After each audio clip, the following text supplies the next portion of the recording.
Мужчина был болен. Очень болен. Острая сердечная недостаточность. Его сердце умирало. Медленно, но верно. И последние полгода больница превратилась для него во второй дом. А точнее, в первый. Он устал. Очень устал и хотел только одного, чтобы все это быстрее закончилось. Он лежал в палате экстренной терапии, подключенный к мониторам, трубкам, и тяжело дышал. И все закончилось. Но не так, как он предполагал и ожидал. Мотоциклист на всей скорости врезался в грузовик. Но годом ранее он подписал договор о том, что жертвует в случае своей гибели органы для других людей. Так оно и случилось. Мужчина был не в самом начале этой очереди. Совсем не в начале. Но именно он был ближе всех к операционной. Так, волей случая, сердце молодого человека перекочевало в его грудь. И через месяц, пройдя курс восстановительной терапии, он выписался из больницы, получив пачку таблеток и постоянные еженедельные обследования. Появившись дома, он первым делом решил навестить родителей погибшего парня. Поэтому в конце недели он поехал к ним. Это была очень тяжелая сцена. И он смог пережить ее только благодаря успокоительным лекарствам.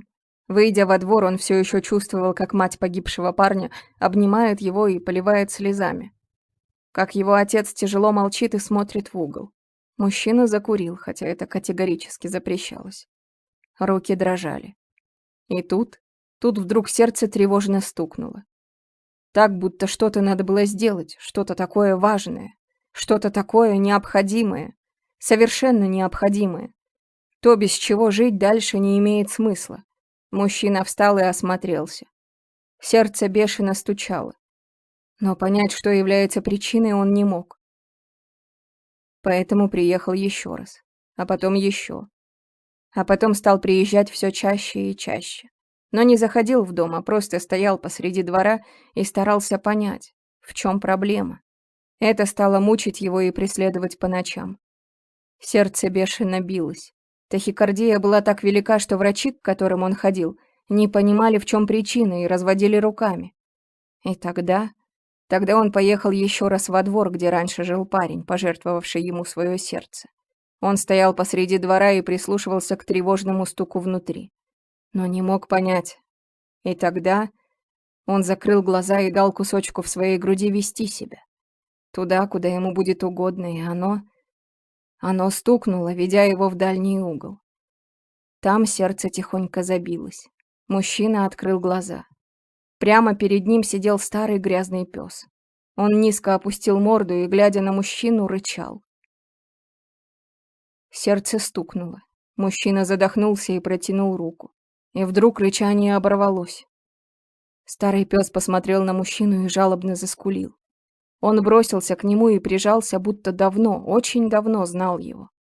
И тут мужчина понял. Он понял, чего хотело его новое сердце. И куда звало. Тут жили четвероногие друзья погибшего парня. Мужчина опять закрыл глаза и пошел, спрашивая свое сердце. И оно привело его в другой конец двора. Там сидел большой серый грязный кот. Кот не сомневался, коты вообще никогда не сомневаются. Он точно знал, кто идет к нему. Но не сдвинулся с места. Хотя мужчина и пес звали его. Кот стал что-то быстро бурчать, все громче и громче. Тут из ветвей высокого густого клена вылетел маленький желтый попугайчик. Он сел на голову грязного кота прямо между ушей. И, клюнув его в самую макушку, пискнул. Кот мурлыкнул ему в ответ и пошел к мужчине. Попугайчик держался клювом за левое кошачье ухо. «Ну, все», — сказал мужчина. Он это понял потому, что его беспокойное сердце стало стучать спокойно и ровно. Он вышел на улицу со своими спутниками и поднял руку. Остановившееся такси не хотело брать их. Таксист смотрел на грязных четвероногих спутников и отказывался.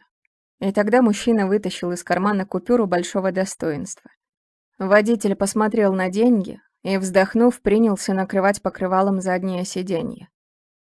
Мужчина сел спереди, и они поехали. Таксисту было скучно, и по привычке многих водителей он разговорился. Мужчина охотно рассказывал ему свою историю. Таксист молчал и время от времени поглядывал на грязных кота, собаку и попугая, сидевших позади, прижавшись друг к другу.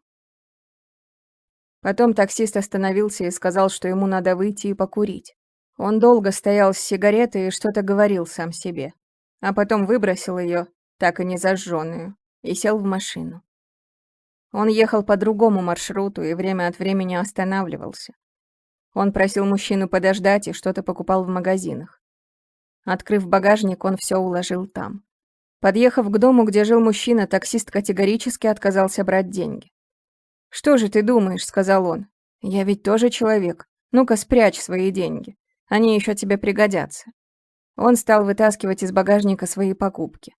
Там оказались корм для собак, кошек и попугаев, клетка и все положенные вещи для четвероногих. Кроме того, были пакеты с едой. Мужчина пытался отнекиваться, но таксист не позволил ему возражать. Взвалив тяжелую ношу, водитель пошел за человеком, ведущим пса, кота и попугая к новому дому. Там он помог искупать сперва старого грязного пса, а потом кота. Желтый попугайчик устроил истерику. Он летал и кричал, потом сел рядышком и наблюдал, как моют этой мокрой и противной водой его кошачьего друга. Мужчина и таксист смеялись и уговаривали попугая не волноваться. Пёс, кот и попугай улеглись на большой кровати мужчины и, прижавшись друг к другу, заснули. Птичка лежала на своем коте и, время от времени вздрогнув, просыпалась и хваталась клювом за шерсть. Потом, осмотревшись вокруг, попугай опять засыпал. А водитель и мужчина сели за стол. Никто из них не пил. Один был за рулем, а другому было нельзя. Но таксист наливал кока-колу, и они ели, пили и смеялись. А уходя, водитель, подняв бокал, провозгласил последний тост. «Я хочу выпить», — сказал он. «Я хочу выпить за твое сердце. За твое чужое сердце». Еще много раз он приезжал к мужчине и привозил ему еду и все, что мог. Они стали друзьями. И кот с собакой всегда радовались приезду таксиста. Сердце очень хорошо прижилось в груди мужчины. Так, будто всегда было там. Но иногда ему кажется, что пес, кот и попугай, которые, кстати, обожают его, заглядывают ему в глаза и видят в них другого человека. А иногда ему снятся сны. Незнакомые сны о незнакомых людях и местах.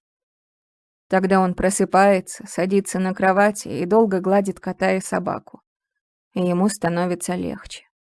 Он ложится, и они засыпают. Он и его чужое новое сердце.